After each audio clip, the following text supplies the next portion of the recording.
Here we are again. Good evening to all of you that are watching us tonight. And yeah, we're here to discuss, I'll call it an in-depth look at the mealie meal shortage again in Zambia.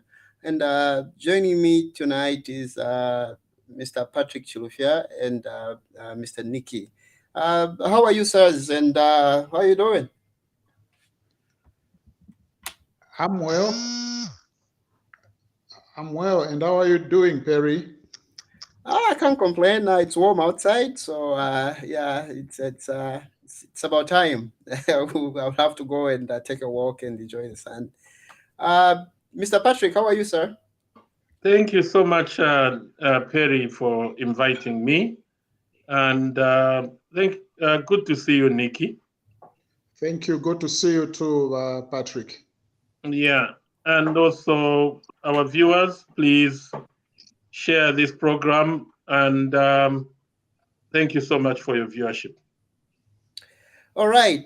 So to begin with, I would like to play a video. I just want to kind of like invoke your thoughts. And yeah, just let me just play this and let's see how it pans out. So our maize is hemorrhaging out to other neighboring states. Our mealie meal is hemorrhaging out to other neighboring states. A simple theory of osmosis. If you have got a concentration somewhere and then there's lack of concentration outside, there's going to be osmosis. So it will move from the concentrated area to the less concentrated area. That's what is happening. All the neighboring states have inadequate maize stock. The only place they can get maize is in Zambia. The only place they can get mealie meal is in Zambia. Now, people are getting angry with me and confused with me because on one hand, I always say, one, that the country has a policy of open borders for exports.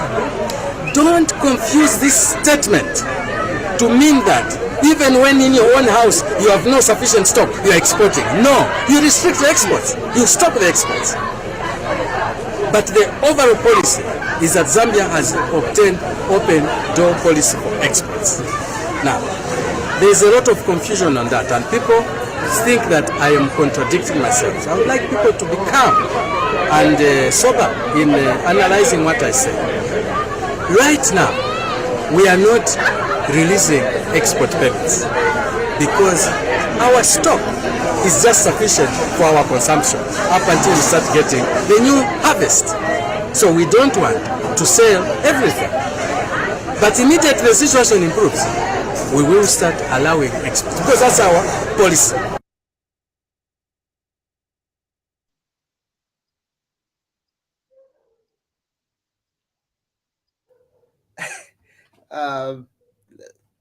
The man said, and seemingly this has gotten him in trouble because people are not happy about it, right?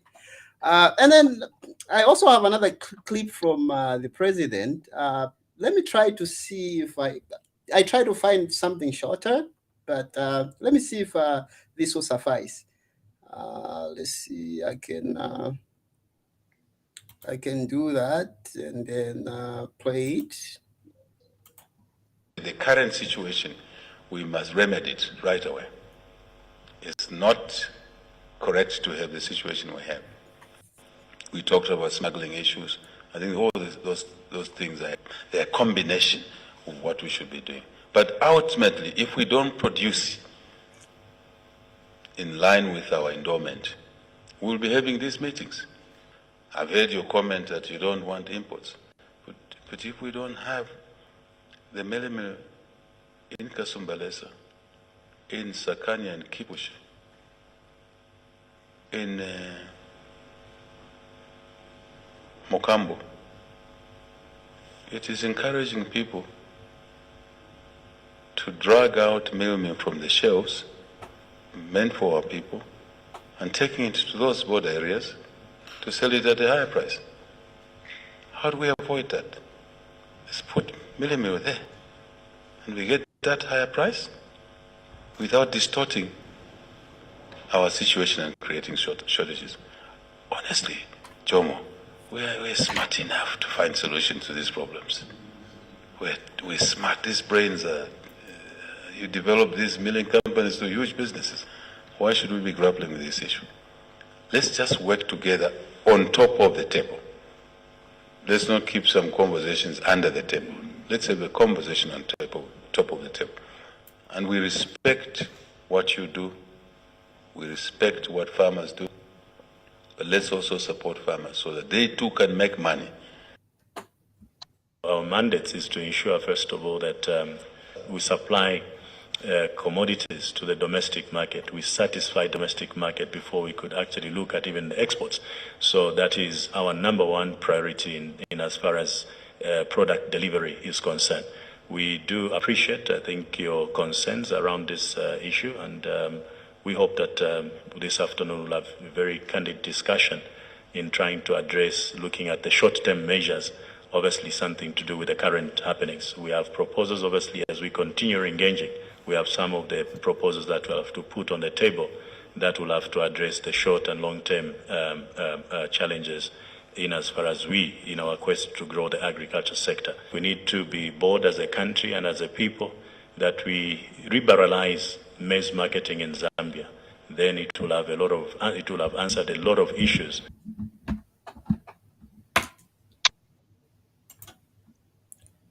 All right. So there you go.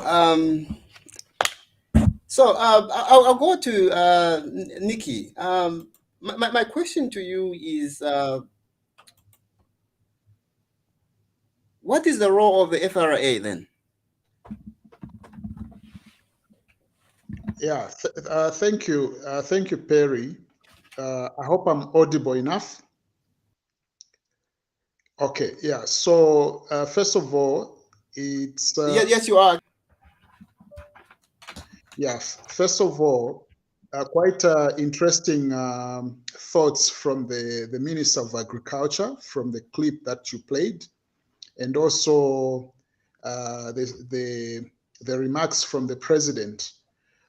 Quite interesting thoughts and thought-provoking, because this situation seems to be opening up our minds, many of us. Of course, the focus is on the Food Reserve Agency. Why do we have the Food Reserve Agency when we are finding ourselves in such a situation? Yes, it's right for people to blame or to push the blame on the Food Reserve Agency, but then we need to be mindful of the fact that there are many fundamentals surrounding this issue of maize. So coming to your question, when we say, or when you ask what is the role of the Food Reserve Agency, so I would echo it again, like I said in the previous program. The Food Reserve Agency is a body, or is an entity formulated or created under the Act of Parliament. And the role of Food Reserve Agency is to make sure the country is food secure. So national food security is at the core of the Food Reserve Agency. And within the Food Reserve Agency, they've got technocrats who are experts when it comes to growth or food production, preservation, and distribution. So they have agroeconomists there. They've got marketers there. They've got legal personnel who understand all matters around surrounding food security and trade. So at the moment, yes, one may say Food Reserve Agency has over-exported, or Food Reserve Agency has depleted its reserves. My take, and I believe in my heart of hearts, that Food Reserve Agency cannot be that careless to let the nation deplete its reserves to a point where we do not have anything completely. Why? Because they've got thresholds which they operate with in terms of what stocks are they supposed to have in the buffers or in the sheds at each and every time. So maybe in yes. Maybe in simple terms, should the FRA export, and how much should they export? Yeah. So when it comes to should FRA export, yes, only when we have got excess in stock, they should be able to export. Why should they export? Okay. Because that creates an avenue for the country to earn forex, which we need as a country. Okay. Now I'll go to Mr. Patrick. Mr. Patrick, what is the comparative advantage of exporting maize or mealie meal in foreign or international trade? Yeah, thank you so much, Perry, and also thank you so much, Raniki, for educating us on the role of FRA. Very interesting to listen to the video of our Minister of Agriculture, Honorable Mutolo. Yeah, but what I didn't understand there was the issue of talking about osmosis and everything. It looks like the man is a scientist. Yeah, what I expected from him is to talk about the agribusiness or the business of growing maize and also, selling maize and selling mealie meal. But that's okay. We did understand what he said. And also, Perry, thank you so much for playing that thought-provoking video by our president.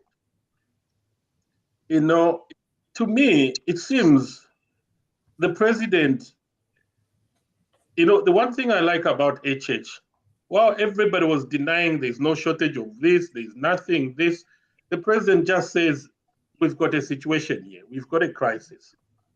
And he said, the current situation, let's find ways of sorting out this current situation, which means the president has accepted. You cannot resolve anything without accepting that there's something wrong. And it also shows me that the president understands the bigger picture. And I think the problem is with people below him, because the way he articulated issues in that video, it looks like this man really understands what he's talking about. No. Where's the problem then? Now, we'll come to that. And so what the president was saying, let's deal with the short-term situation. And then let's look at the medium and the long-term situation. We'll come back to that. But then what is comparative advantage? Mm-hmm. Especially when it comes to maize and mealie meal. So comparative advantage in economics is a situation where one country is able to produce a certain product or service more cheaper or better than another country. So, and here Zambia finds itself Zambia seems to have a comparative advantage when it comes to growing maize and even producing mealie meal. Countries like Kenya, they've got issues, so they cannot grow enough maize. And then DRC, they can't grow maize, maybe because of the rainforest, it rains throughout the year. Maybe the soil is not compatible for maize growing. So then, which means Zambia has an opportunity. So when you've got a comparative advantage, then then which means you've got an opportunity to explore that opportunity and export as much as you can. So what we need to do, we need to grow more maize and export more mealie meal. I'll stop on there. Now, this leads me to the next question, right? So, is the policy of exporting maize by Zambia good or bad for food security? It's a good policy, but then we need to deal with other issues. It's not just to wake up and say, let's open up and sell maize. If you remember in the video where the president was talking, there is somebody who says we need to liberalize the maize market in Zambia. And I think, to me, that should be the starting point. Because by liberalizing the maize market in Zambia, you're now giving an incentive to the farmers to grow more. You're also giving an incentive, you're also allowing institutions like banks to lend more to the farmers. You remember in our background, I was explaining that in Zambia, the maize market hasn't been liberalized. Remember, I was giving an example. If I was a farmer and I was asked to grow the normal maize, which is now, coming to an end, and also to grow the winter maize, or to grow maize and sell to the millers or to FRA, or to grow maize and sell in the streets. I'll give you an example. I'm told, according to Nick, a 50 kg bag of maize, if I grow it, I'll sell it at 150 kwacha. How many combs of maize go into that bag? About 250. And a comb of maize on the market, Balabocha Mataba, is 5 kwacha. So if I multiply 250 kwacha by 5 kwacha, I'll actually make more money than selling it to FRA. So farmers are not making enough because the market hasn't been liberalized. You need to allow a situation whereby the market forces determine the price of maize and the price of mealie meal. And that will give an incentive to farmers. All right. Thank you very much. Nikki, any comments on that? So your question, what was your question before Nikki comes in? My question was, I'll put it on the screen. Yeah, put it on the screen back. Yeah, is the policy of exporting maize? So let's go now to the policy. It's a good policy. But then why, if it's a good policy, why did we start exporting maize? And the next day, there was shortage of mealie meal in the Copper Belt. So the point is, it's a good policy, but then we need to liberalize the maize marketing in Zambia. Then 2, Ministry of Agriculture needs to have data readily available to Zambians who needs to grow maize. Maybe before you get to that one, let me give chance. Because how do you export if you don't know how much is consumed, how much is required on the domestic market, how much is required in Kenya, and how much is required? That's the point I'm trying to make. Hold your thoughts on that one. Let me just go to Nikki and then I'll get back to you. But then there are issues behind that the Minister of Agriculture and the government needs to look at before they make a policy direction on the export of maize. Yeah, let me just get to Nikki. Nikki, what are your thoughts on that? Yeah, thank you, Perry, and thank you, Patrick, for your sentiments. So, what comes to my mind, first of all, is as a country, for us to remain viable, we need to be productive, and whatever it is that we produce, we should we should be able to consume it and be able to export, because we don't live in a vacuum. And if you check these developed countries, they are developed because they produce, majority of what they produce is for export. Talk about China. Wherever you go, you find a product that was made in China, and it has been exported to Africa. So as a country, we need to whatever it is that we are going to produce, we need to earn forex. We are known to be one of the largest producers of copper and a few other minerals. But then, if you check, despite us being a country that produces copper, we've remained a poor country for years and years. One of the sectors that can turn around this economy is the agro sector. So, to answer your question, this policy of exporting maize, and not only maize, but many other crops, should be encouraged. The only challenge we need to overcome is producing for the local market. We should aim to produce more, so that when we have the excess, we are then able to feed the rest of the neighboring countries. If you check the neighboring countries, the rainfall patterns over the years has been changing. The rainfall patterns have been changing. Yet in this country, I think we may say we've had droughts, but they are partial, which leaves us with enough room to produce enough maize. Now, when we produce enough maize, what is the essence of keeping it? Should it go to waste? The answer is no. Whatever excess we produce, let's export it so that we earn. Why do we find ourselves in this problem then? What went wrong? Don Oscar. Come again? Why do we find ourselves in this problem? What went wrong?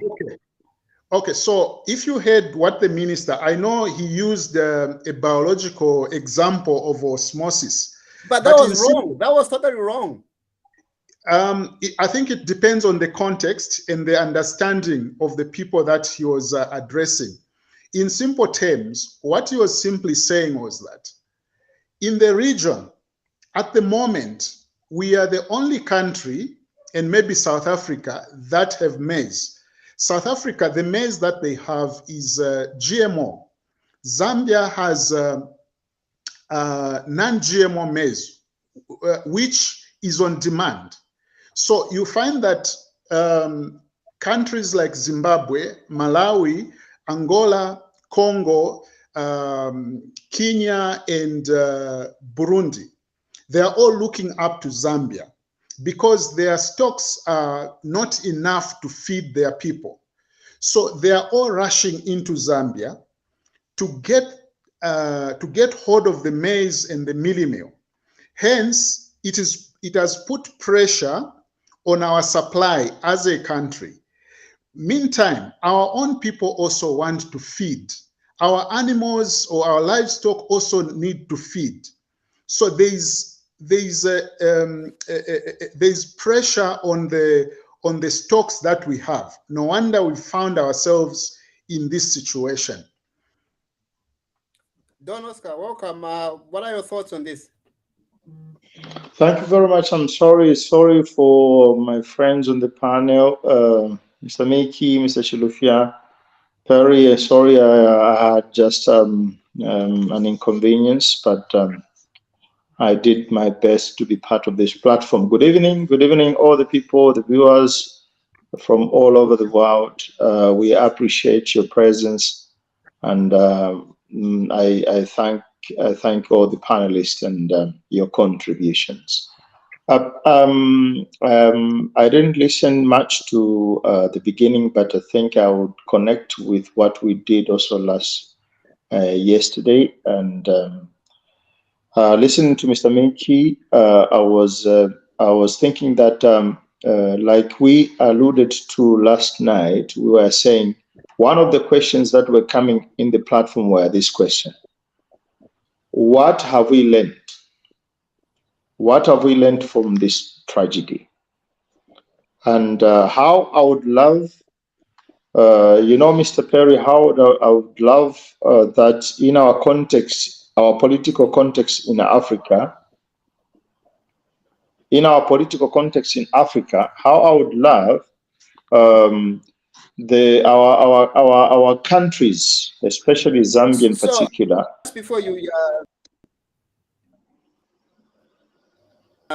Joseph Chishimba, and he said, so how come these countries didn't focus this shortage?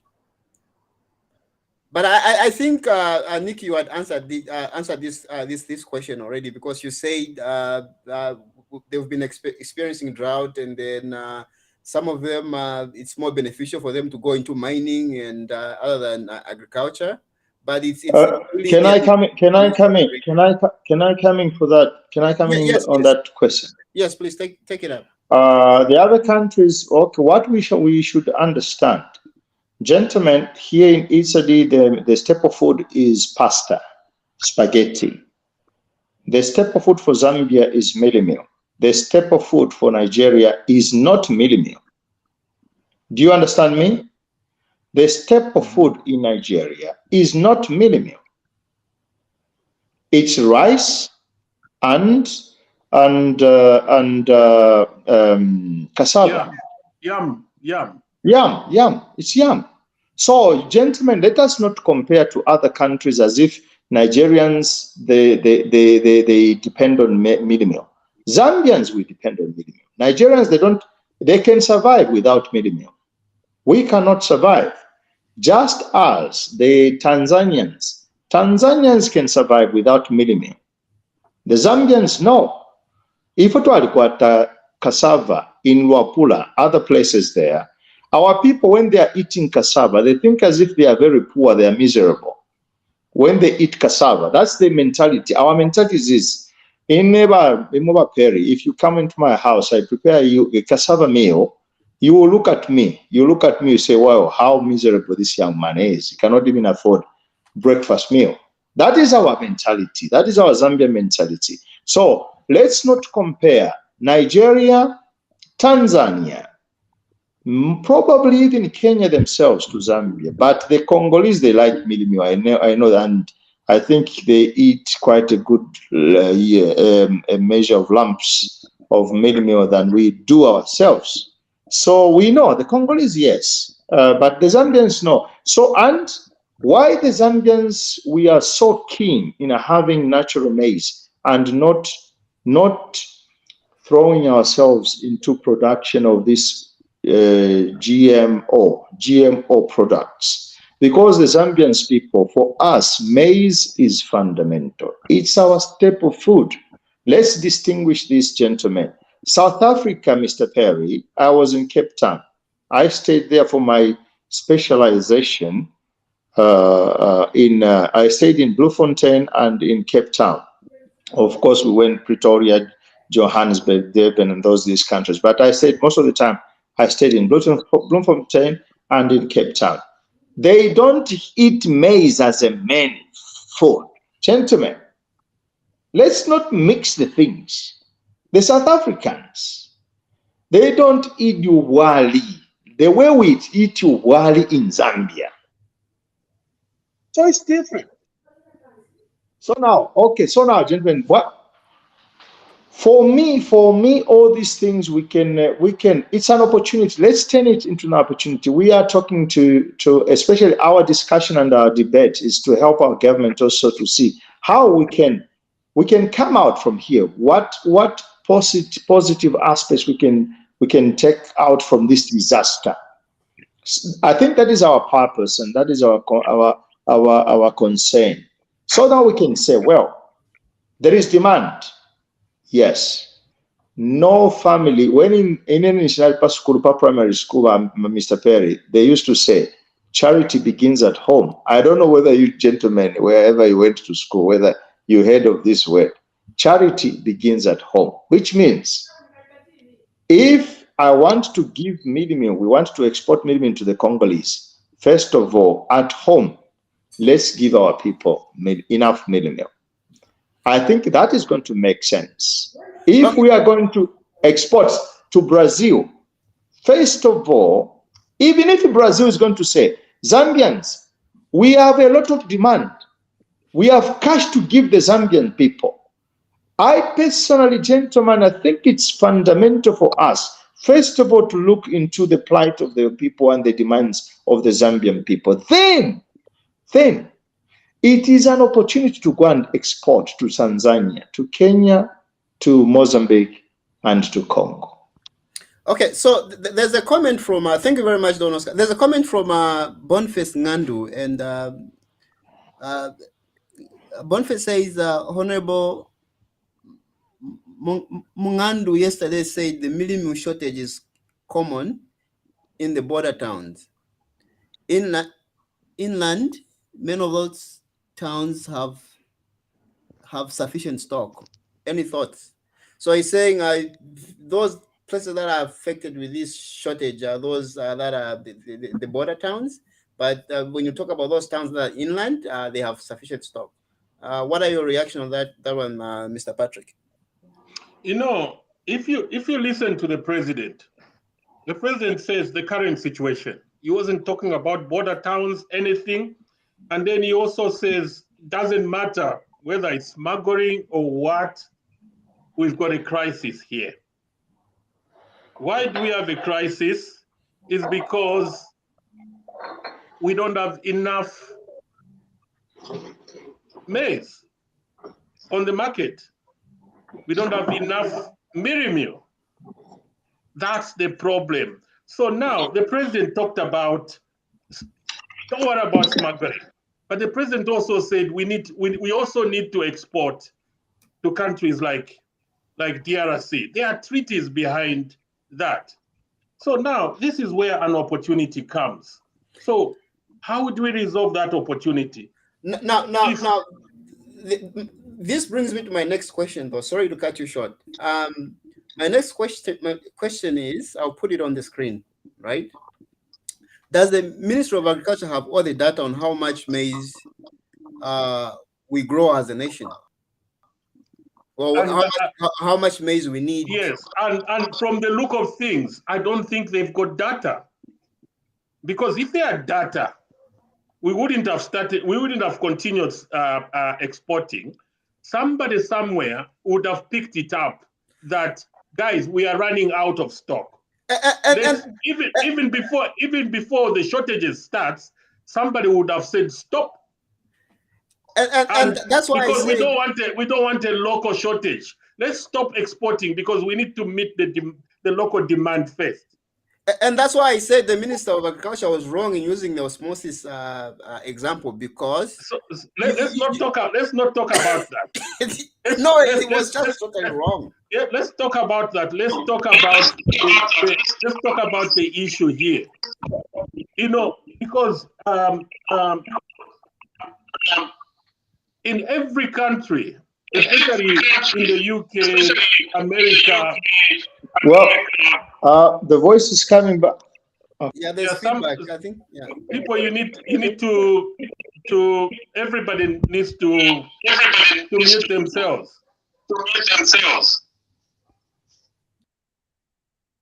Go ahead, Mr. Patrick. So I don't think there is data, because in every country, every policy direction a government makes should be supported by data, not just data, but empirical data, or that data has to be empirical data, or it has to be research data. So so the question is, I don't think Minister of Agriculture has got the data of how much maize we need to grow. They might have data how much maize we need to keep in the reserves as FRA, but how much do we need to grow as a nation? One, to meet the local demand. And then also, how much do we need to export to DRC, Kenya, and other countries? That's one. Then two, do they have the data? How much mealie meal is consumed per province every year, maybe the last 5 years, per province, per town, the whole country? That data needs to be there. That's why myself and my partner, Mr. Bimbe, who is a data analyst, we've always been talking about this. Zambia needs a one-stop portal, which is known as, in the UK, it's called gov.uk. South Africa's got it, .gov.sa. Ghana now have got it, .gov Ghana. India has got .gov India. Because farmers also, they need that information. Look at the situation of onions. The same thing, there was no data of how much onion was in the country. And then we started importing onion, and then some farmers started complaining that how come we've got so much onion in the north and we are importing onions in South Africa? So we need data, because if we had data, we couldn't have been exporting maize when there was a shortage in the copper belt. All right, Nikki, what are your thoughts? Thank you, Perry. I would want to differ with the submission by Wachulufia regarding data that is supposed to help us know where we are standing in terms of stock levels of maize. So when the Minister of Agriculture, before you go any further, you need to differentiate FRA and the maize market, and the normal maize market. Okay. I've not made my submission. Mr. Patrick, let's give him a chance. I've not made my submission. So let him speak. Yeah. So let him speak. Yeah. So I was saying, when the Minister of Agriculture is interacting with the farmers, they've got agricultural extension officers who know, or who've got statistics of the farmers that are in a given area or given district in terms of what the extent of the fields that they are growing the maize. They have all that information. That information filters through into Ministry of Agriculture, which helps them even when it comes to planning. Say they want to implement any agro support, such as the FISP. They know how many farmers are in a given locality, how many hectareage are they working, or how many hectareage are they working, and what is the expected yield from that specific farmer. So that gives them a picture of how much maize is expected in a given locality. When we come to the Food Reserve Agency, I know that Patrick was saying I need to differentiate the Food Reserve Agency from Ministry of Agriculture, right? Was that the question? Okay, I'll still proceed. No, what I was trying to say, there's a difference between the Food Reserve Agency, that is what they keep, and also what is required in the Sorry. Just a minute. When comrades, when Mr. Miki, when you are not speaking, I think I would advise you switch off your mic, please. Thank you. Yeah, so the point I was trying to drive home is that there are two things here. You know, we are talking about the open market. Millers buy from the open market, not from the food reserve. So the point is, as a nation, do we have data? That's the question I'm asking now, Mr. Mutolo. Do we have data of how much maize we grow, and then how much consumption of mealie meal per province, per town, and also the demand outside the country? Because it's from using this data that we can make policy directions on how to increase production or how much we can export. And then if this data is there, because somebody is saying that data is there, is it open to public? Because a lot of organizations will need that, banks will need that to lend money to the farmers. Then farmers, I gave you an example of the shortage of onion. Nobody knew how much onion is consumed in Zambia. In the UK, you will know how much onion is consumed. So as a result, ShopRite started importing onions. Lanika, I'll come to you. And then what happened? The farmers in the north started complaining there's no onion in Ebola. So data, even if data is there, where is that data? Is it available? Because other countries, they've got what is known as .gov, where everybody can go there and check on that data. Because farmers also, but Nick, if I want to start growing maize, I want to know the data. Because if the maize market is liberalized, it's demand and supply. So why should I go and start a maize farm in Lusaka where the supply is high and the demand is low? Why can't I go to the copper belt and start a farm? So all that data needs to be there. It gives an incentive to there. So even if it's there, tell me, Nick, where is that data? Because every Zambian, and moreover, Nick, Zambia might enact what is known as the Freedom of Information Act, which means they need to provide that data. So these are the things. That data might be there, but it's not there. Have you ever seen it, Vanik? I've never seen it. I've looked everywhere.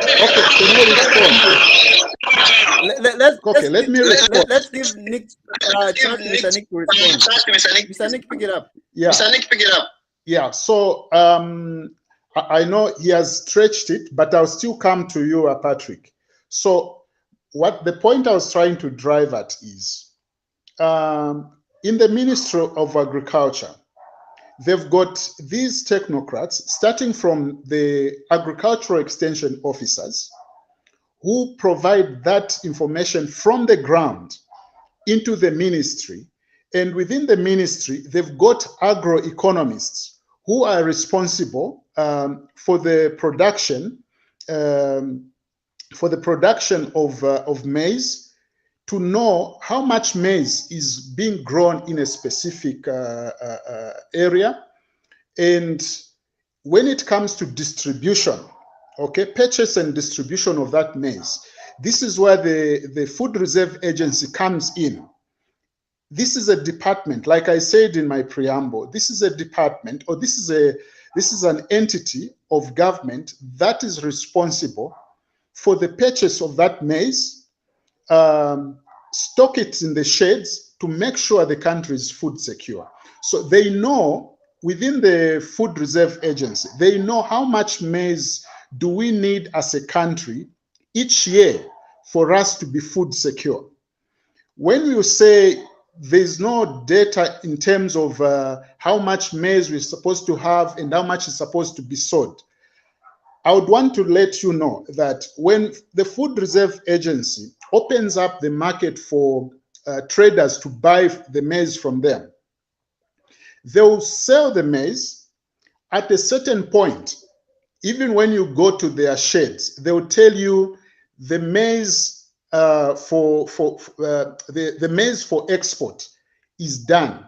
What we are remaining with is for local consumption. That maize will not be released no matter what happens. It will not be released. And then when it comes to the mealie meal that is consumed, we have millers. If you check, I think last week there was a miller or a milling company that was giving their statistics in terms of how much they'll be offloading on a daily basis to help meet the demand in Solwezi. Every day they were estimating to produce or to offload 1,000 bags on a daily basis.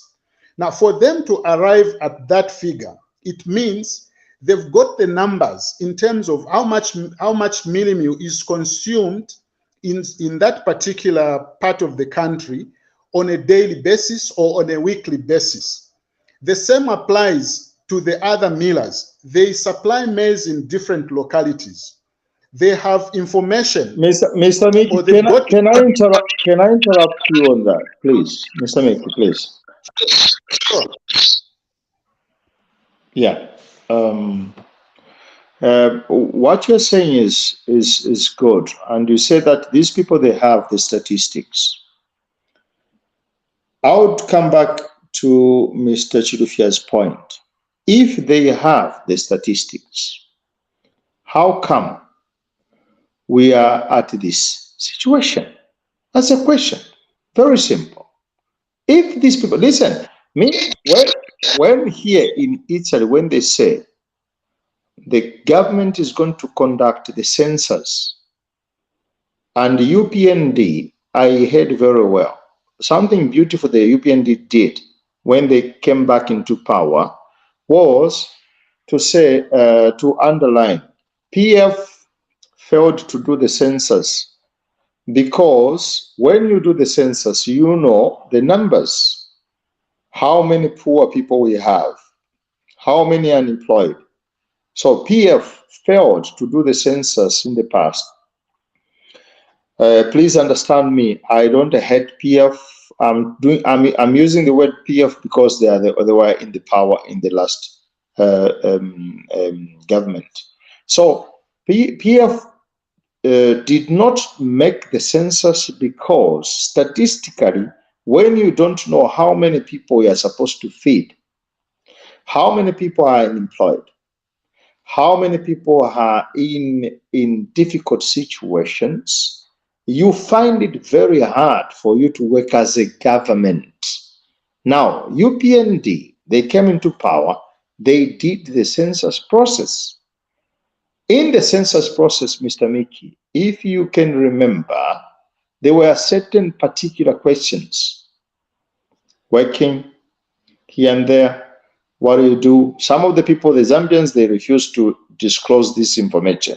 They thought the government was there to go and, I don't know, they were doing some hidden agendas. But it is fundamental to understand, in this house, how many are you? 8. How many people work? Well, that is private.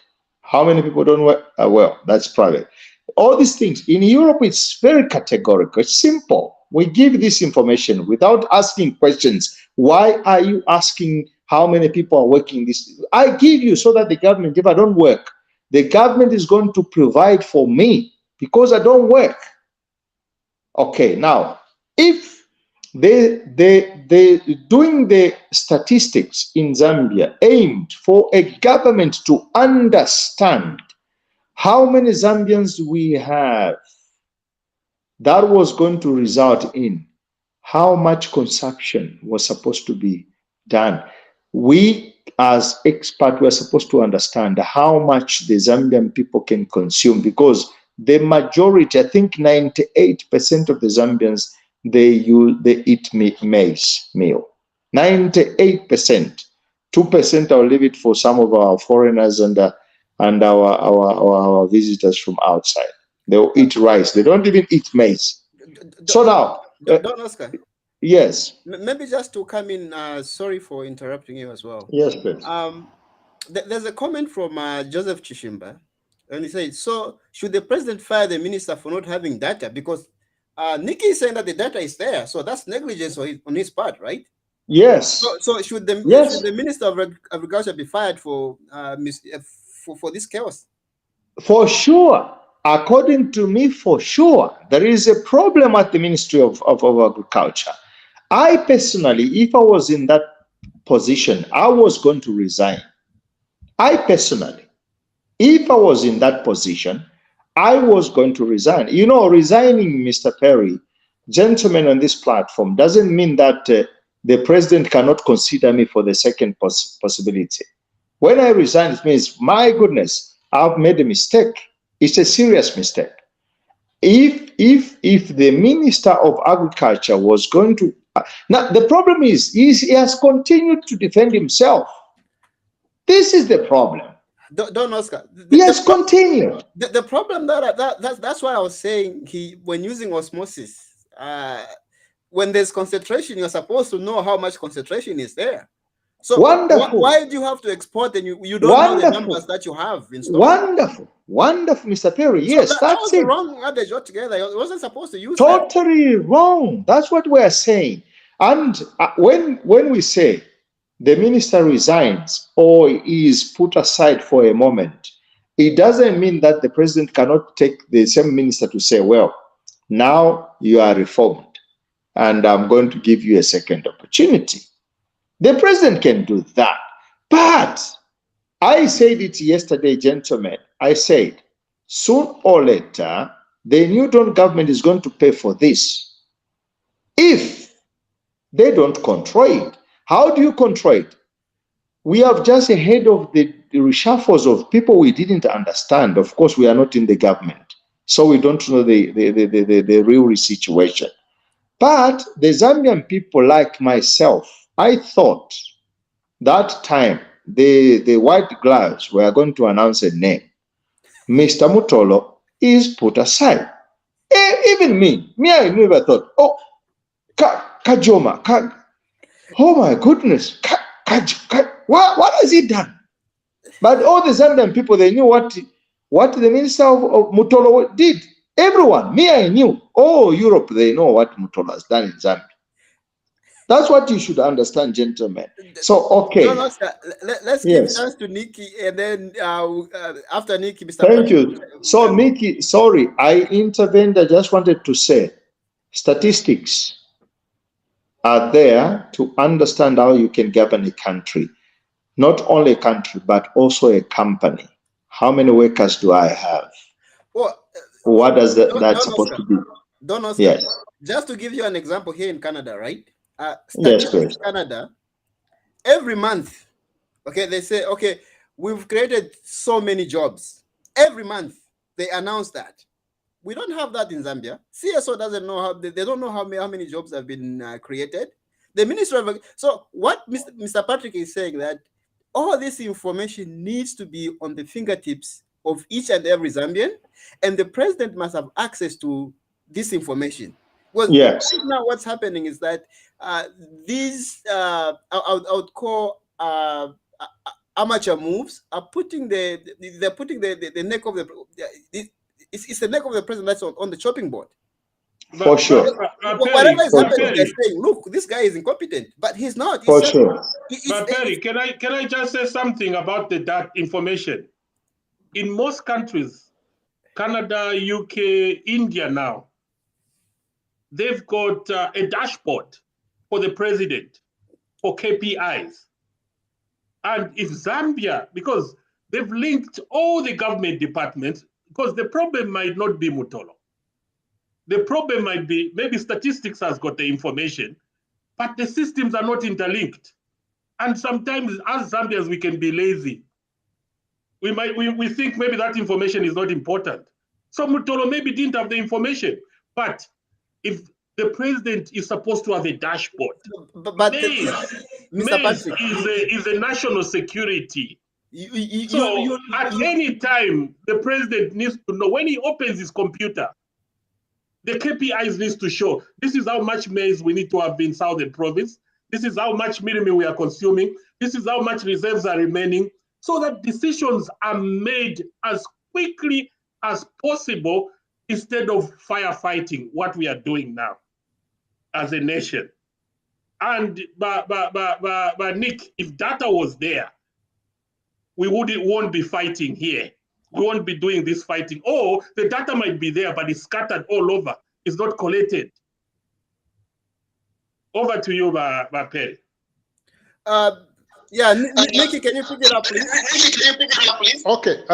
I know we've said so much, but I would want to submit that without taking away from the submissions, but I would want to tell you that that is speculative, because I would give you an example of how the food, how the distribution of food is done using the Food Reserve Agency.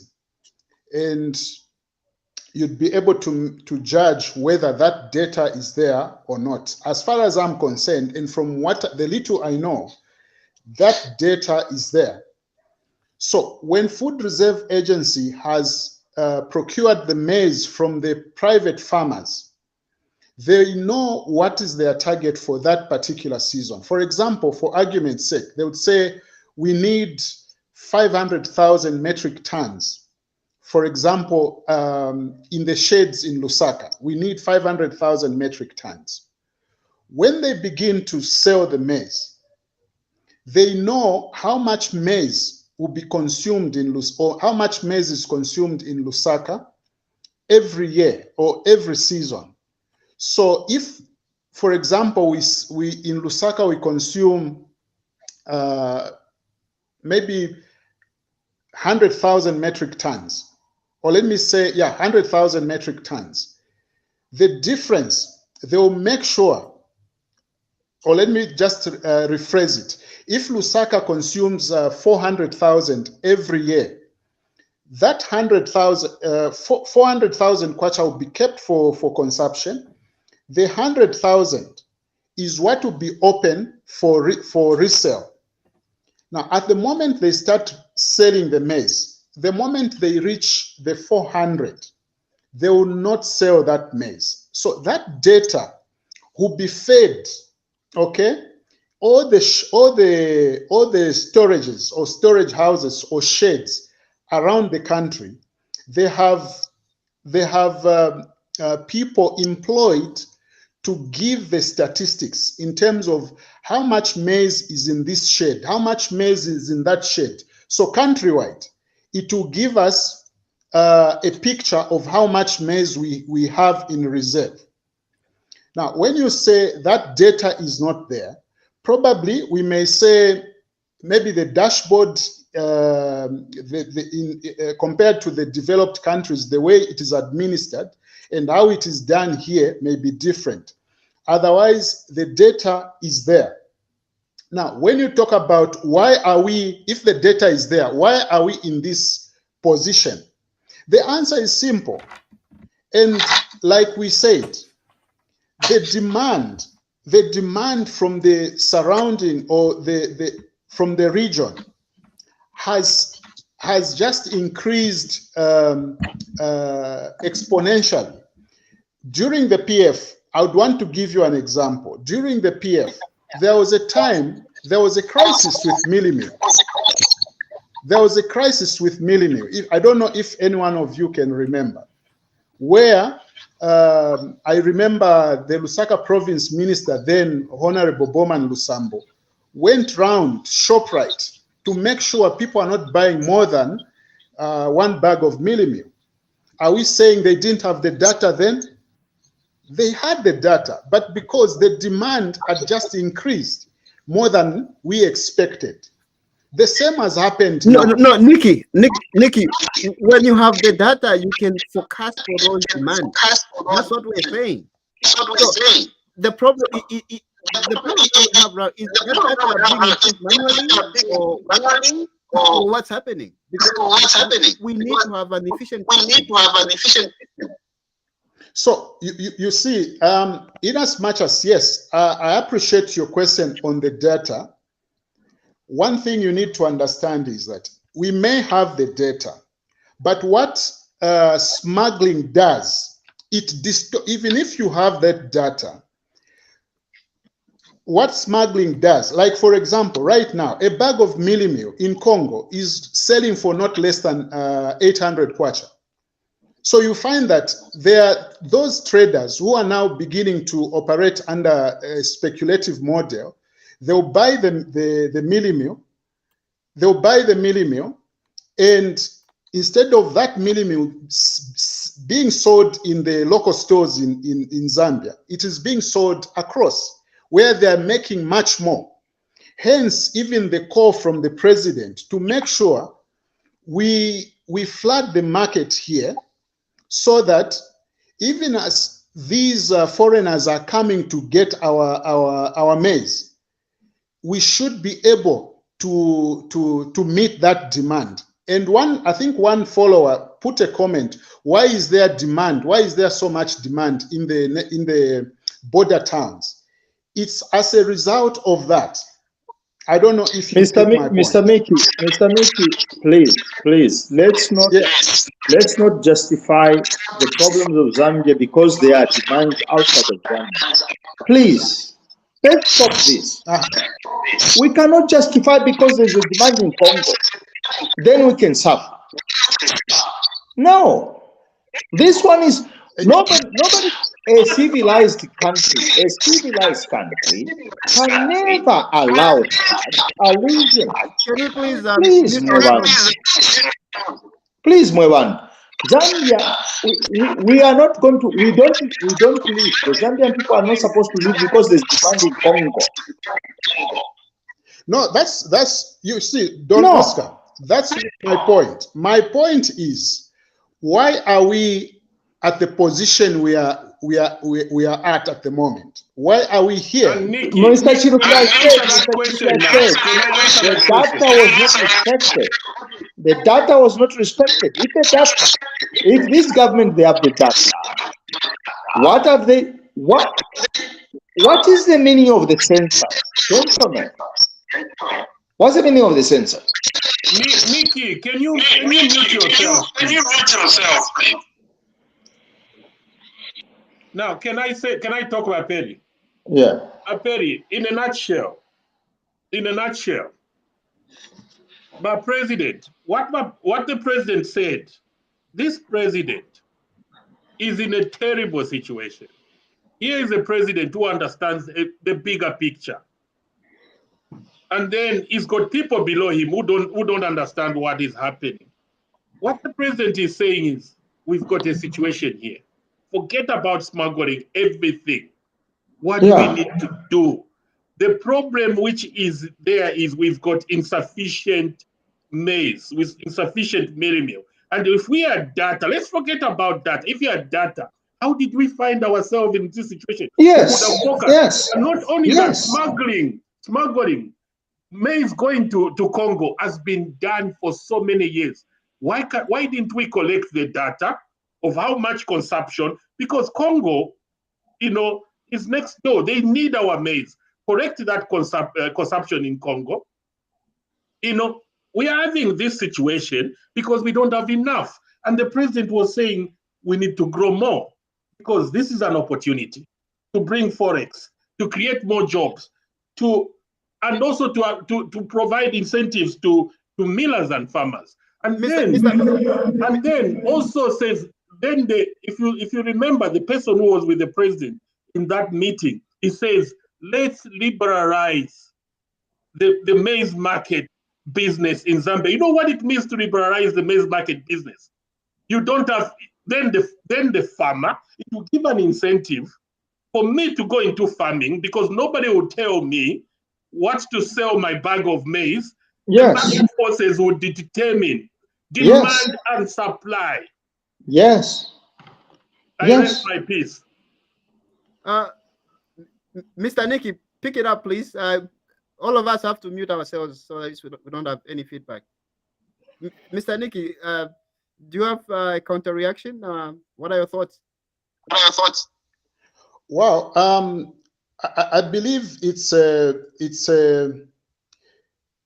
fair debate regarding the situation. I think for me, what we should be looking at is where we are. we are where we are because of one or two reasons. And all these things we are discussing here are factors that have led to where we are. Now, in as much as you talk about data and whatnot, for as long as smuggling is high and also the demand from other countries is high, remember our production levels, if they remain where they are, if the production levels remain where they are,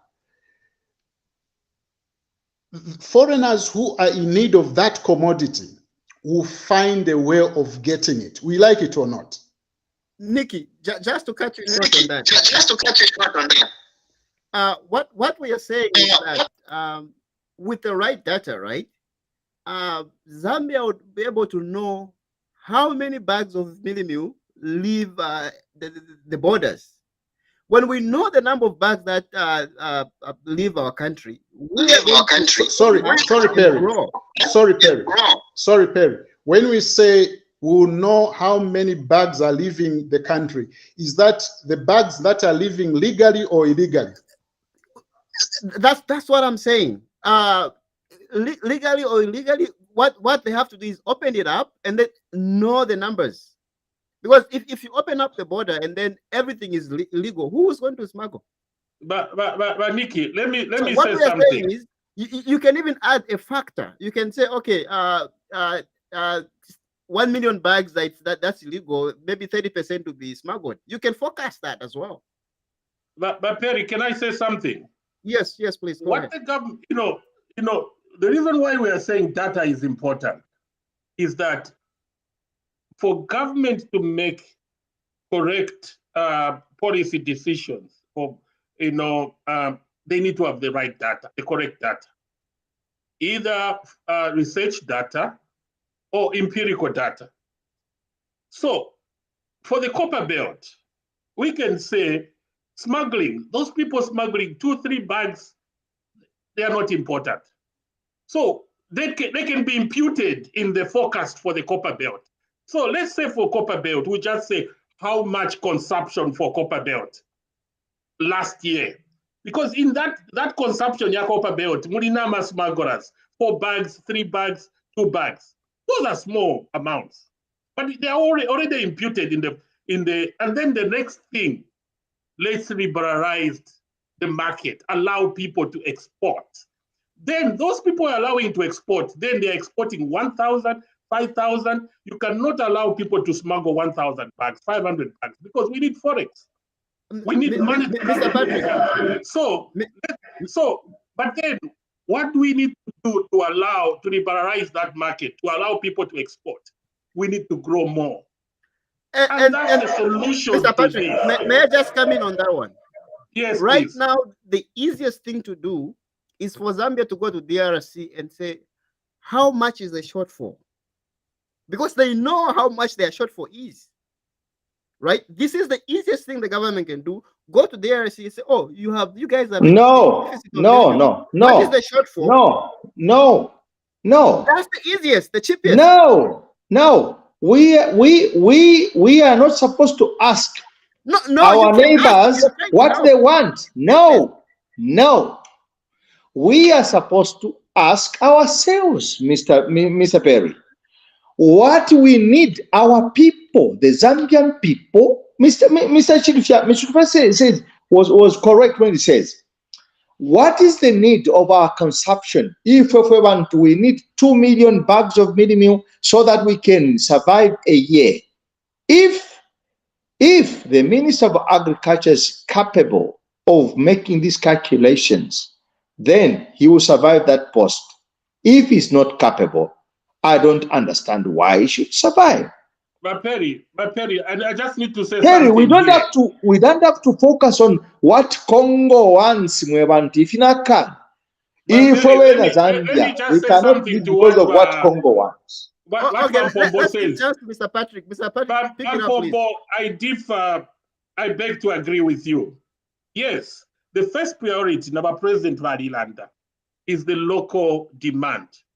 So we need to know how much the local demand is. And this is what I was saying. For the copper belt, we're going to impute those small bags, 1 bag, 3 bags, 4 bags of smuggling.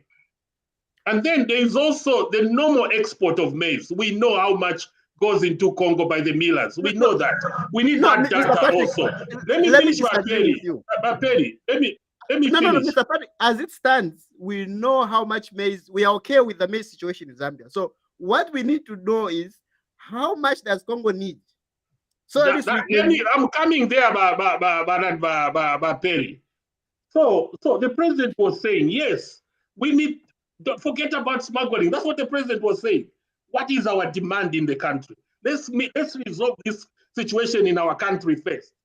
And then once we resolve that situation, then the president says, we know that there's demand in Congo. We know that there's demand in Kenya. So going forward, medium term, long term, how do we resolve these issues? And the points that we're coming there is let's grow more to cater for local, our people, and then to export. Then somebody in that meeting says, for that to happen, there must be an incentive to grow more, because any normal farmer will never grow more maize because of the price. So let's liberalize the market. Let the market forces determine how much I should sell a bag of maize and a bag of mealie meal. And let demand and supply determine the price and how much we produce. I rest my peace. Okay, having said that, let's move on to the next thing. The next question is, should we import mealie meal from South Africa and export it to DRC or Kenya? Mr. Nicky, you've been quiet for a long time. Please pick it up. Yeah, it's interesting, the views that are coming. I know we are all entitled to our opinions.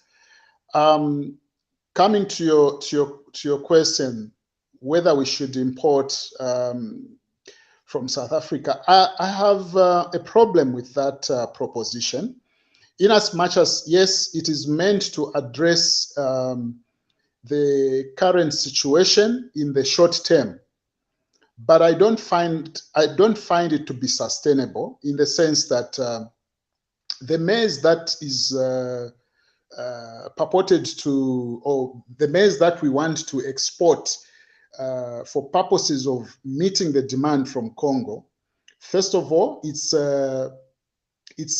GMO, which has all these legal implications, because by our laws we don't entertain GMOs. So when you talk about importing the GMOs, and I know the minister made mention that this maize will be escorted because it will not be offloaded anywhere in the country. We need to realize that we are creating a problem. We are creating a problem because we are humans. At one point or the other, that maize will find itself in one of the stores, local stores. So I have a problem with that. Then secondly, I want to believe that Congo is a sovereign state. South Africa is a sovereign state. If Congo wants the GMOs or the maize from South Africa, they have a platform on which they would be able to make those arrangements for the maize to be transited from South Africa into Congo. Ours, at this point, is to find a way in which we can curb the illegal export of our maize and our mealie meal. That should be our focus. I think I would end my submission there. Don Oscar, what are your thoughts? I think I agree with Brother Mickey. I agree with you, my brother. You know, it's my appeal. It's my appeal to the new Dawn government Of course, we can make mistakes. Even the New Dawn government have already made some mistakes. Of course. We are on this platform today because we don't want to be part of those people who just accuse or start singing when things are okay. We are here when things are now. There's quite a challenge for the UPND government. We are here just as we were there when things were terrible. We were there. We are going to be there even tomorrow when things are going to be beautiful for the Zambians. So, what can I say for the mealie and all these things, gentlemen? I think we don't deserve to give. I'm going to tell the UPND this. PF left a lot of bags in the reserve, and PF was called names. We called PF names. I'm one of those who called PF names. But now, these PF who we called names, they left into the reserve a lot of bags of maize.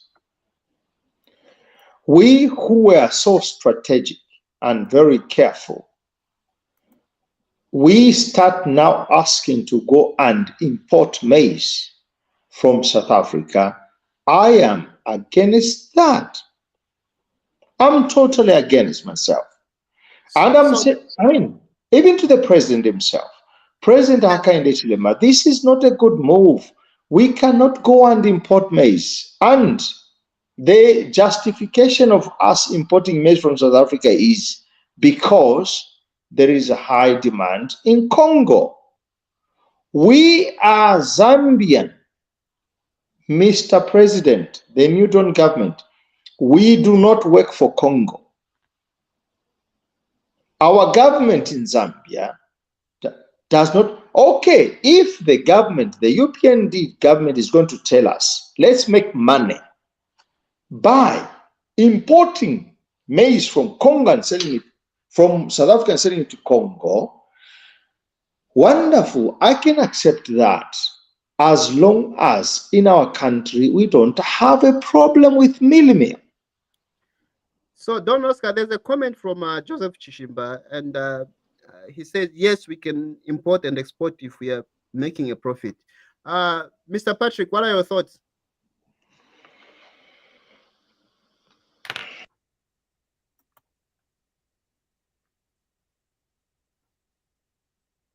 Unmute yourself, please. Yeah, before, in a normal situation, because we are in a crisis now, and the president was very careful and said, let's resolve the current situation. The current situation is to make sure that we've got enough mealie meal for all our people in Zambia. But then I heard that somebody made a suggestion that, I don't know whether it was a statement or it was a policy, that we have to import GMO mealie meal from South Africa, because here in Zambia we don't need GMO mealie meal. We need it it's not allowed by law, but then we can take it to DRC. Yeah, I would give the issue. Let me finish. No, wait. The issue, Mr. Patrick. Let me finish. Wait. You are The issue, Mr. Patrick. Don Oscar, please, let me finish. Don Oscar, I gave you the chance to talk. Sorry. Let me talk. Sorry. So, Perry, in this country, they import a lot of things, but there are certain things, like the big shops here in the UK, they encourage to procure from the local farmers. Most of it is meat. Because in this country, if I bought meat from a shop and there was a problem, they would, whoever will come and they will know that there was a problem with meat. They have to trace that meat back to the farm where it came from. So now we are saying we import, if that is true, we import GMOs, which we cannot eat ourselves, and take it to the Congolese. You know, I don't think it, you know, to me, that was, that was good. That was, you know, it's like me by Perry saying, in Pepe Chamba, but I'm gonna be selling Chamba Kuliba Mpombo. You know, I don't care the effect ya Chamba Kuliba Mpombo, but in paper, but I'll sell it to Mpombo. So there are some implications. What if abantu batampokulwala ku Congo because of that GMO? It's going to be traced back to Zambia, because it's Zambia that is exporting those GMO. And then there will be a conflict between Zambia and Congo, not Zambia and South Africa. You know, so, so if you're importing mealie meal, normal mealie meal, not GMOs, you know, and there's a profit, because the idea about export business is to make a profit. And that profit is in Forex. That profit is going to help our country to cushion the kwacha. And it's going to create local jobs. In the interest of time, I would like us to pretty much run through the next remaining topics as fast as we can. So this brings us to the next one. I think I'll give this one to Nikki. Is there an incentive to grow maize in Zambia by small and medium scale farmers? And we need to increase the maize consumption. And by how much? Nikki, are you still? Yes, I'm here. You pardon me with my camera for now, just experiencing some technical challenge. Yeah, so in terms of the incentive is there, but there's need to improve it. I say so because I know that government has tried to subsidize the production of maize by introducing incentives such as the FISP. That is one initiative, one of the initiatives that government has put in place.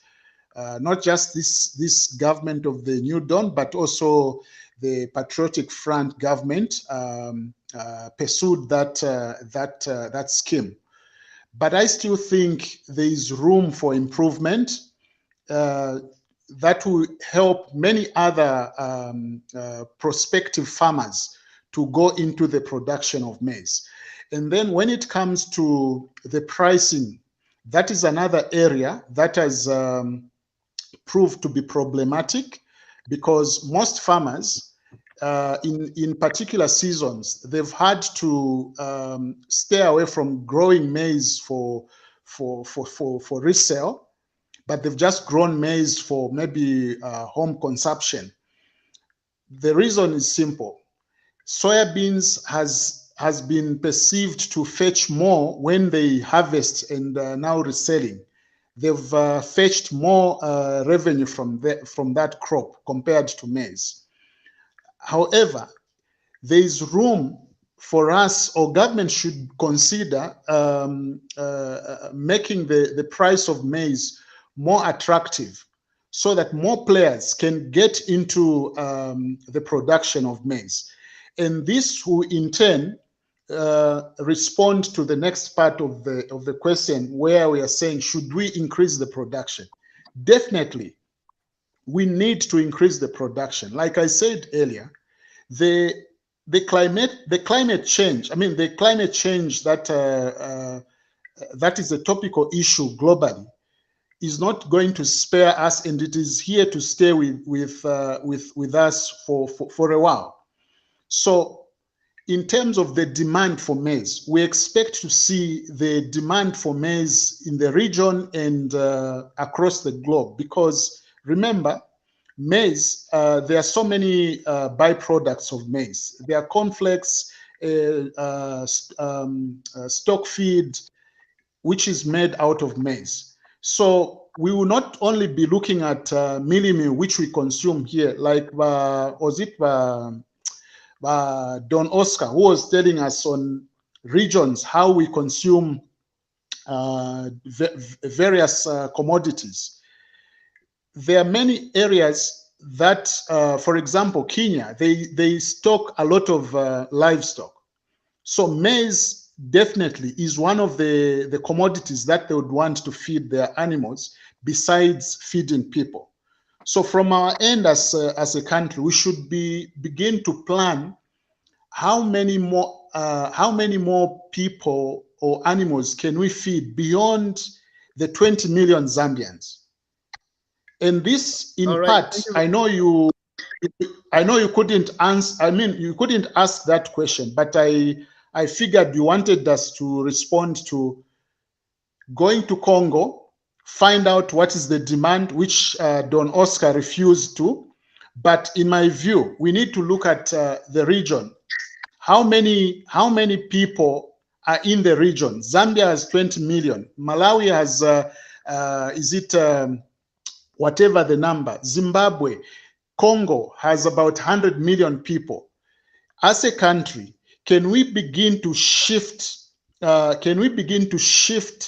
Our strategy towards growing enough to feed the region? This country will change. We will not only depend on copper. Remember, copper and these other minerals are wasting assets. There will come a time when there will be no mine in Bwanamkubwa, when there will be no mine in Kalumbila. But with production of agro products, we will continue producing. Remember, about 40% of the water bodies are in Zambia, in the southern region. Why should we fail to increase the production of maize? We can actually begin to grow maize even twice in a year. Maize has a growth period of about 90 days to about 4 months. We have 12 months in a year. Why can't we grow maize twice if we want to develop as a country? This takes me to countries like Egypt. When you look at Egypt, they're in a desert. They're in a desert, yet they're able to grow various crops and be able to feed other parts of the world. So my simple answer is yes, farmers need to be incentivized, and we need to improve on the pricing of the crop. And we need to consider ways and means of increasing production. All right, thank you very much. Don Oscar? In about a minute or so. On what also my friend has said, I think I'm okay. My refusal of thinking of Congo first before thinking of Zambia, that one would remain. We will remain. We will remain because I think it's fundamental, first of all, to look at your children before you can look at the other people's necessities. So, that said, I think the conversation is quite fruitful. I don't know whether we are going to have even 1 minute. If we are going to have a minute, I was going to contribute something on the scandal. I don't know, my friends on the panel, if you have heard the scandal at Zamra and the exportation of. I don't know if we are going to have that. No, let's not talk about that for now. Let's just finish this. All right. Okay. Thank you. Anyway, that's it. Thank you very much. I submit. Don Oscar, just maybe to shed more light on why I said we have to go to Congo and find out what their needs are. Because no matter how much we grow, if we don't know their needs, there will be smuggling and it won't stop. So if you know their needs, we can know how much to grow so that we can. No. I say no because if gentlemen, you, Mr. Perry, and all the other people on the panelists, if we say that in Zambia there has always been smuggling, we are simply saying our army our soldiers and police are irrelevant in Zambia. I'm making this affirmation publicly on this platform. If you tell me that smuggling has been there, it is here today, it's going to be there next time, I'm challenging our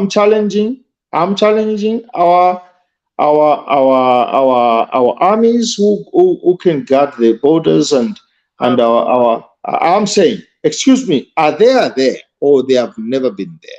No, Don Oscar, just maybe to correct you, they are not useless. They just work with what they have and what they've been taught.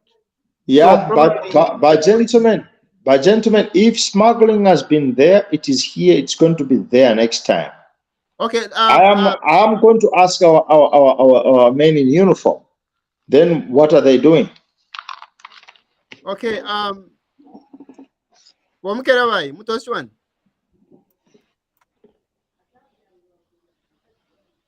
Hello. I wanted to give chance to Wamukerabai. But Mr. Patrick, pick it up, please. Hello, how are you, my brother? Okay. Muke, let me go ahead. You talk after me. Okay. I just want to answer your question. Is there an incentive for? Yeah, in about a minute or so, because we're running out for of medium scale and large farmers, I don't think there is a good incentives for Zambians to grow maize in Zambia, to grow maize because of the price. And the solution there is liberalization. I think there is need for political will, and also there is need for government to come up with a deliberate policy to liberalize the maize market business in Zambia and to grow more maize. You know, if I was a Minister of Agriculture, I would coin the maize market in production in Zambia as green gold, because this is a huge opportunity for Zambia to make forex, Zambia to make money. You know, we can make so much money that we can even forget about copper, because the byproducts of maize are so many: feed, which chickens we are eating, animals, what we are eating, cornflakes and other things. So then somebody talks about there is an incentive for FISIP. FISIP is not FISIP is not for commercial farming. FISIP will not result into us having more maize to export. FISIP is a social welfare program. It's meant for consumption. But if we need to have enough commercial production of maize, we need to have more. We need to grow more. And all right, thank you very much. Let's give a chance to Wamukerabai. Wamukerabai, please. What are your reactions? Well, I think a lot have already been said.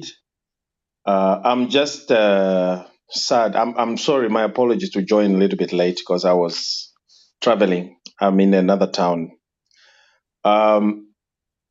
The situation about what is currently taking place in Zambia, this is not a new phenomenon. Like, for example, if we talk about the smuggling of maize, we know that this was being done, has been there, but at a very low pace.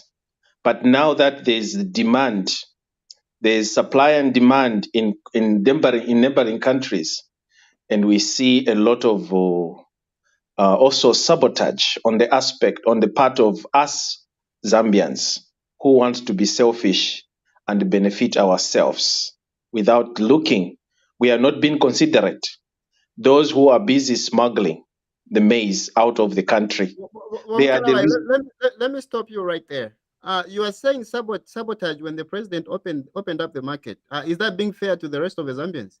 The opening of the market was done. It did not say that he did not mean, the president never said you have to now start smuggling.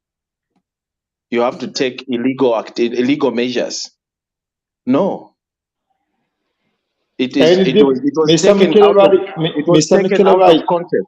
Mr. Mukeleba, any difference between a minister exporting maize, 1,500 bags, and an individual, a local farmer in the Copper Belt, exporting 30 bags of mealie meal? What is the difference?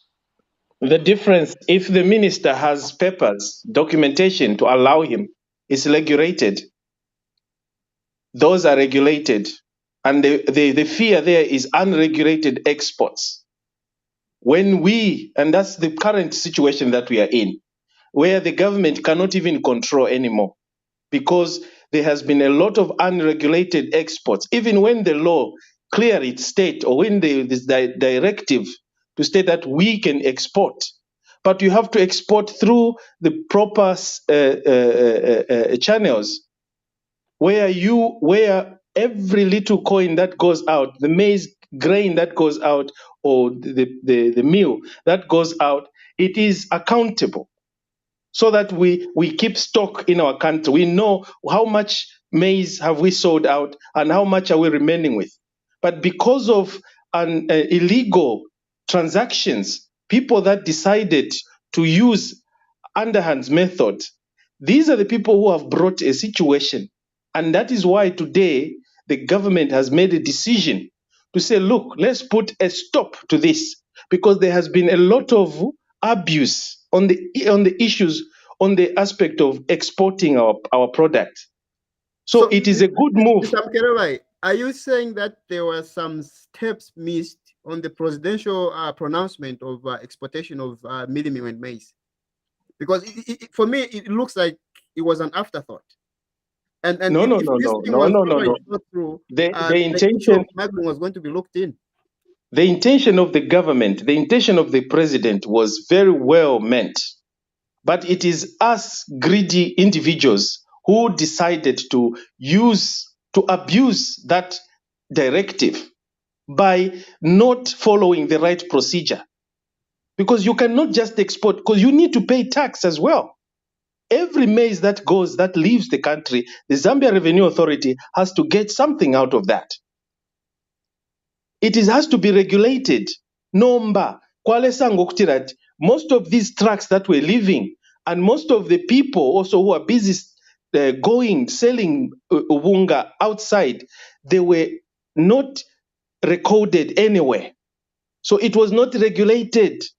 And that's why there was this artificial, whether we can call it artificial or a shortage of mealie meal in Zambia, it's because the loophole was huge. Let us not hide in the name of the president having allowed. He allowed because he wanted the country to benefit. But the country was not benefiting in a sense that there was no money that was being realized from normal transactions. Hence, so, the restrictions. There's a comment from John Zulu, and he says, Mr. Mkeleba, I take responsibility. This crisis was a result of government policy. And I agree with him. It all goes to what Mr. Patrick said. You know, it is the responsibility of us individuals. It is us. It is us Zambians. Thought through. We want to blame the government. Why? From the president. Why do we want to blame the government when we have been given an opportunity to utilize so that we could make money through legitimate channels? But instead, we chose to circumvent these channels. We choose to invade to avoid paying normal taxes, where the government gets money to come and feed us or to give us more maize. It is us, the people, that are busy smuggling. Those smugglers, they're not paying any tax.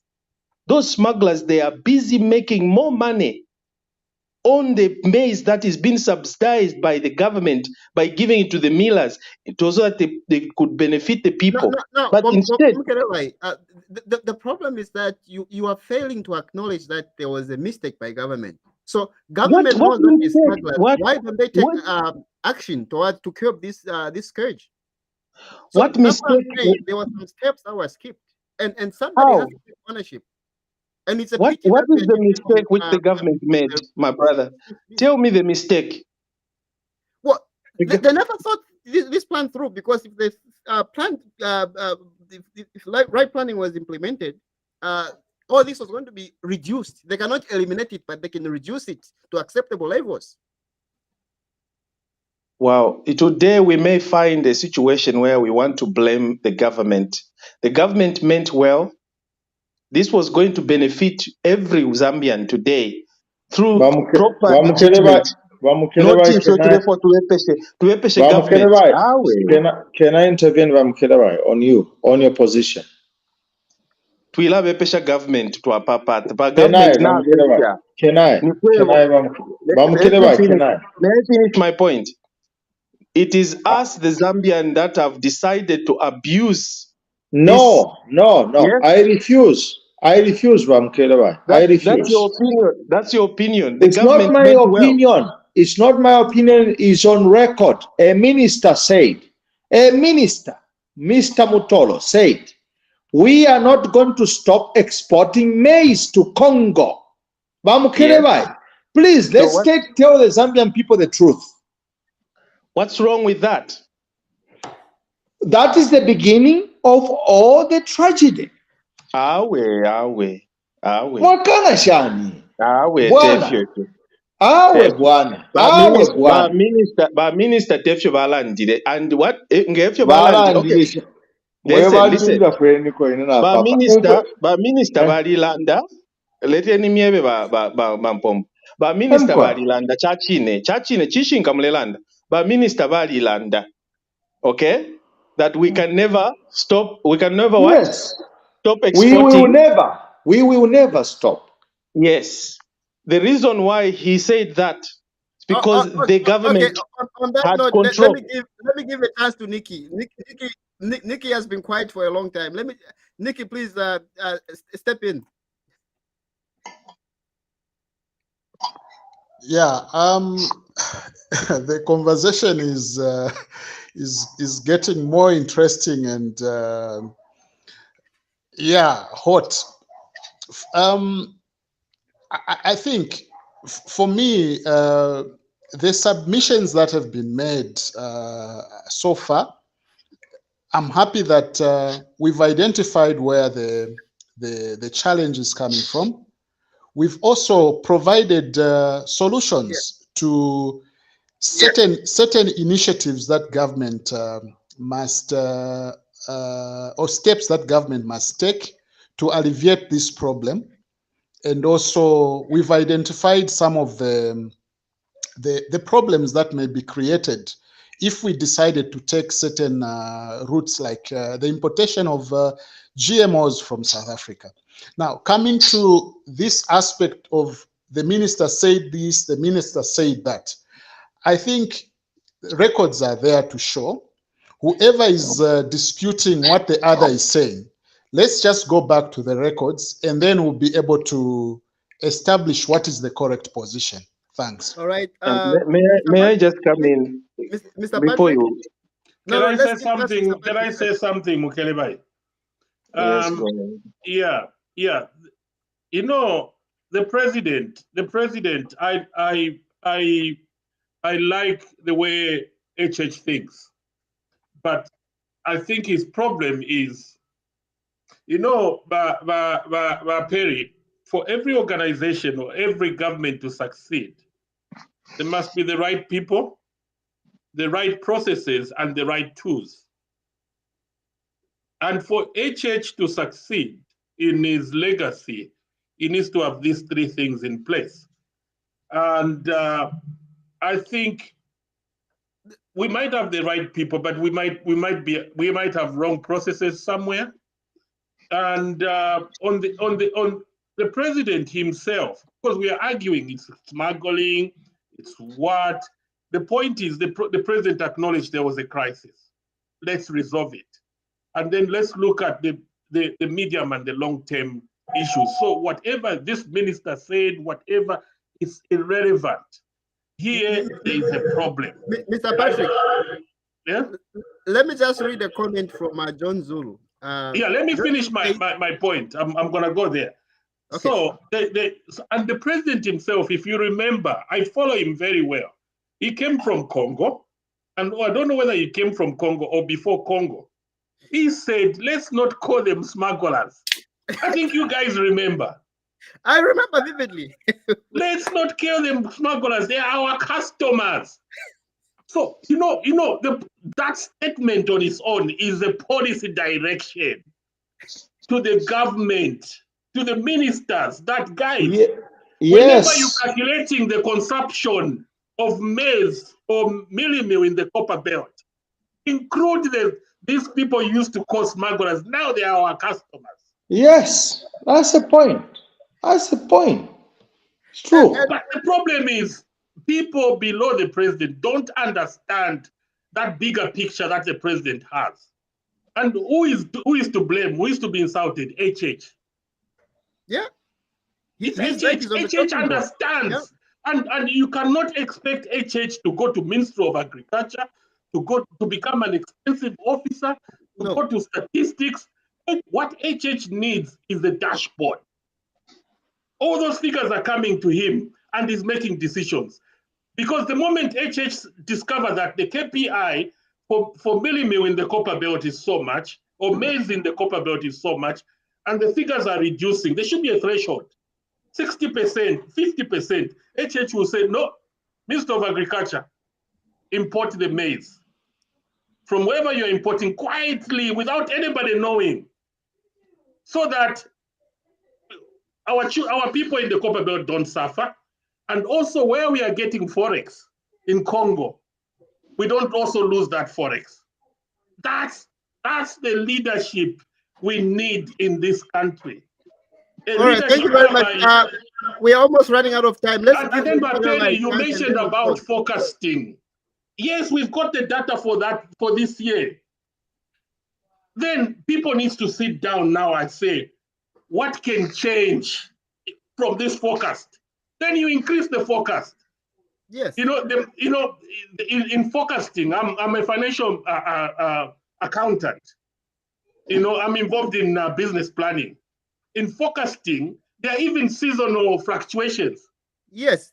So you bring in so many assumptions. What if there is a drought? What if there is a calamity? What if there is an earthquake? So all those things are imputed when you come into how much the copper belt will consume. And that's why I say, once you forecast, you can add all, you can season the data. You can add all these things. Yeah. Yeah, and the margin of error is very minimal. But then we found ourselves, because we didn't have enough data or correct data. Maybe we had the data, but it wasn't correct. Because if we had the data, we shouldn't have even started exporting. We shouldn't even have started exporting. Let's give Mukerabai and then we'll close the we can say, oh, these good, sugar coating and these programs, that's okay. But we, the Zambians, have created this crisis to ourselves. We have enough capacity, we have enough maize in our country that was going to feed us, and we were going to even export. We were even allowed to export. Unfortunately, little did the government know that the other type of export that was meant, that is where maybe the government may have had an oversight, that people would now take advantage and start, I want to avoid the word smuggling, to start transacting illegal businesses using the maize that we have, the abundant maize that we have in the country. The reason why we have deficit, it's not because we have consumed all of that ourselves in Zambia. It's because there was so much demand in the neighboring countries, and instead of following the right procedures, our own people, decided to take the law in their own hands. Despite, of course, the blessings of opening borders legally, the government did never said we should allow smuggling, taking maize illegally out of the country. That's where we are getting it wrong. The reason why we have a shortage is because of illegal exporting of maize. That is why we are where we are today. And that is why the government has decided, look, we are either killing our own people if we allow this loophole to continue. Hence, these strict measures they've put in place. Today, we see military people going to curb the situation on our borders. And we see for ourselves how people have become sophisticated. They still want to smuggle despite the suspension. The exportation of maize, it is okay for the Zambian to export. We had enough. But ourselves have created this situation to ourselves. The government didn't know. My plea to you is maybe to tell government when they misjudge situations. When they are wrong, we tell them, other than massaging their wounds, we tell them that this is wrong, because we are building them in that aspect.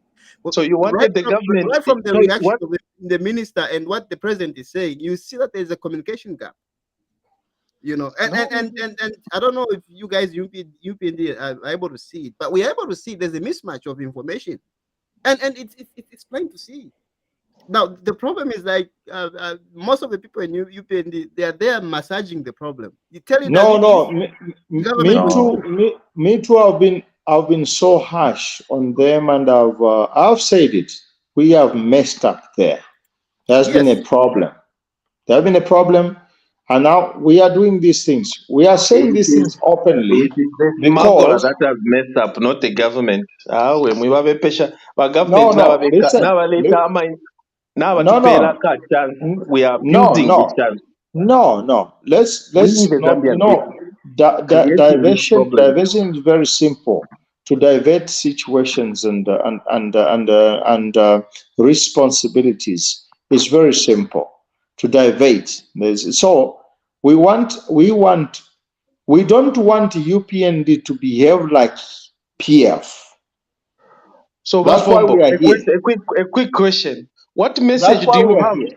A quick question. What message do you have to the people that have been smuggling maize?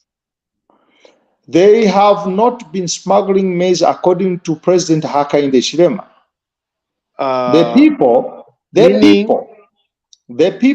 of Zambian Copper Belt, where I come from, in Kitwe, even if it was me, if I was growing maize, I grow maize, I have 50 kgs of mealie meal. Just answer the question. Let me finish. I have 50 kg of mealie meal in my reserve. And I'm told, when I take 50 kgs to Congo, I'll collect 1,500 kwacha. And that 50 kgs, if I'm going to sell it to the Zambia National, I don't know what you call it, ZNS. ZNRS, if I'm going to sell it there, the ZNRS, they are going to ask me, please, 50 kg is equivalent to 200 kwacha. So sell us 50 kg, we'll give you 200 kwacha. And then I hear from some people, 50 kg of maize in Congo is selling 1,200 kwacha. Mr. Mukelebai, I'm here telling you in your face, I will go to Congo and sell my 50 kg bar. And how much are you paying to the Zambian government on the border? If they are going to ask me for 100 kwacha, I'll pay them. 100 kwacha. If they ask me 100 kwacha, I'll pay them 100 kwacha. But I hope that my government cannot call me a smuggler, but they can call me that a businessman. A businessman. Before you take your mealie meal outside to Congo to go and sell it at whatever price you wish to. Yes. How much money are you paying to the Zambian government? According to the taxation, if the Zambian government, they are going to say, Don Oscar, for you to take the 50 kg bag of mealie meal to Congo, we are going to ask you to pay 100 kwacha as taxation. Now, have they been paying or they've been evading tax? They've been going using other means.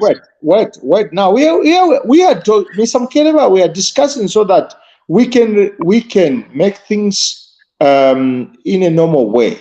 So if the Zambian people are going to ask to an individual, the Zambian individuals, the businessmen who have grown their maize at their own homes, some of them, they have even paid for fertilizers with their own money,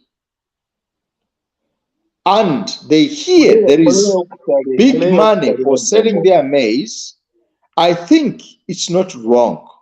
If the Zambian people are going to get from me a certain percentage,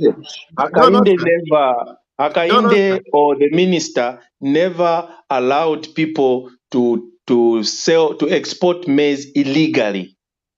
They were allowed to export maize. no, They were allowed, but in a legal way. Not our smuggling. president Hakainde Hichilema said, don't call the Zambian people. He said this. Listen, it is on record. He said, don't call the Zambian people smugglers. We are not going to call our people smugglers because this is an opportunity to make business. Zambian people, it is open. Congo business is open for you. Okay, mwebali platform. Am I lying? Am I lying what I'm saying? Am I lying? Am I lying? Don Oscar, there's a comment from John Zulu. John Zulu says it's. There's a comment from John Zulu. John Zulu says it's the government at fault and not the Zambians, Mr. Mikerewa. Yes. You are leading people and not angels. Before opening up borders, you should have made sure that necessary measures are undertaken to ensure no minimum goes beyond our borders and accounted for. And that's what we are saying. Wonderful. Mr. Mikerewa, you don't want the government. The European has taken ownership. That's it. That's it. That's the point. Anyway, you can blame the government all you want, but the government now is going to teach every Zambian that has been smuggling a lesson, because now they have put all these security measures. So we'll see how the situation will work either in their favor or not. The government has done something. Security measures are an afterthought. They should Yeah, have but it is because implement that before this happened. That came about after discovering that there were Zambians that are not responsible enough that decided to take a mile when they were given an inch. No, there was a minister who was not responsible. On that note, ladies and gentlemen, let's call it a night. Thank you for joining us. I don't think we created this process. Perry, can I just say something? Yes, in 50 seconds, say your last remarks, please. Yeah, as I've been alluding to the president's video there, the president is very clear. We've got a current situation here. Let's not blame anybody smuggling anything. And if we had, I always talk about data. If we had data, that data in the copper belt would have included, because with some smugglers, 2-3 bags, they would have been included in that forecast. And then not only that, we allowed to export, mirrors to export. We're talking of thousands compared to 1 and 2-3 bags somebody is. Okay, your minute is over. Nikki, let me finish, Perry. So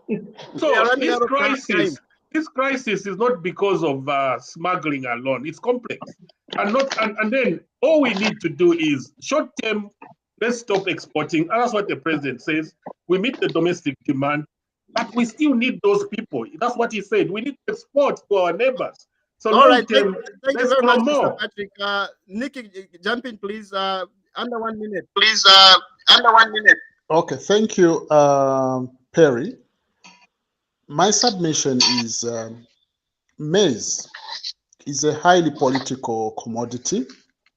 It has always been, and it will always be. Secondly, the issue of smuggling, it has existed in the past. We have it today, and we are likely to have it even in the future. Government's position is very clear from what the two ministers, I think the Minister of Defense and the Minister of Internal Security, what they submitted last week was that, yes, the borders were opened in terms of export. However, government will still regulate what goes out. So to speak to the current situation, we have insufficient stocks.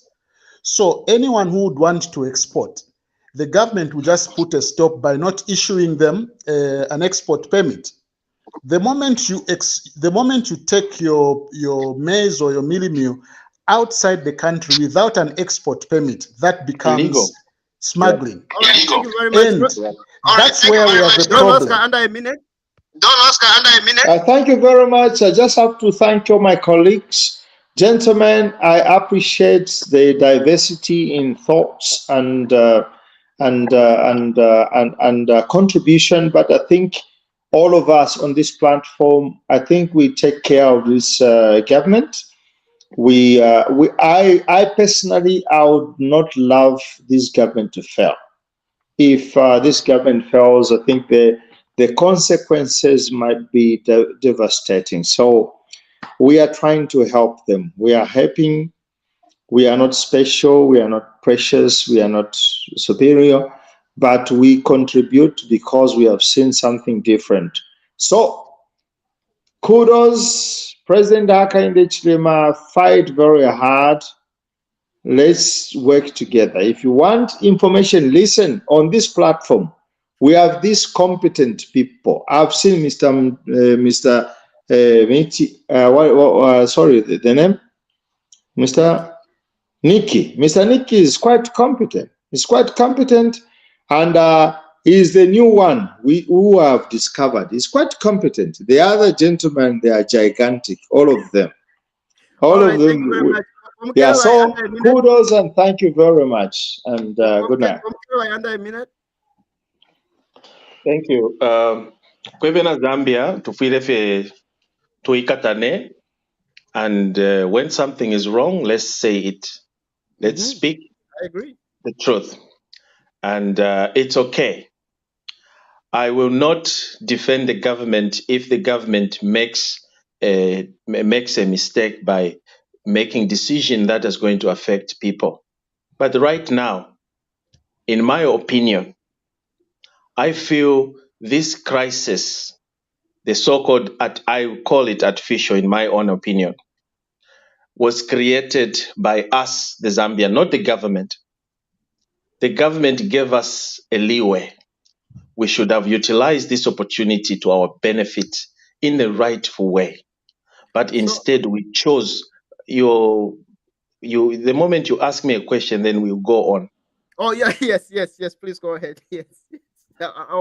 So this was just my closing remarks or my opinion. So I feel this government has given us this leeway to export maize, mealie meal, outside our country when we have enough in stocks. Okay? But the government will still have a say in making control. And it's only the government that's going to allow us. We cannot decide on our own how many bags we want to take out.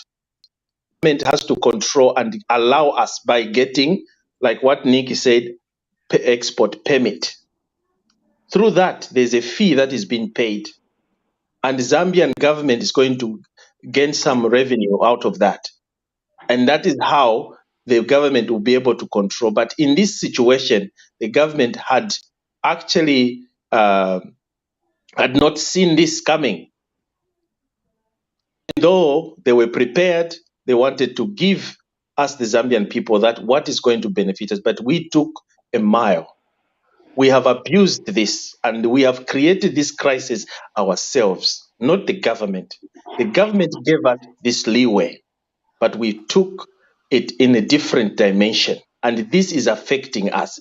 And that's why the government has come back to say, okay, we gave you this, you abused it, and now we are restricting it. All right, and now we have closed the border. So it's us. A minute. Sorry, and it's us who are going to suffer at the end of the day. When our government, All right. Thank you very much for Mkelewa. In closing, what I would just say is that, as Mr. Patrick said, there's a lot of missing links here and there. You know, the communication aspect of it is leaves much to be desired. So you find that mostly the president is you know addressing things with unreliable information. So that's why we have such problems. So for me, again, as I said, we are not supposed to mask these problems. We are supposed to address them head on. Otherwise, they're going to explode in the president's face. So having said that, it's good night and thank you for joining us. Have a Good night. Good night, everyone. Thank you. Kwitumezi Mazambian muzuwe hande. Stop smuggling beer.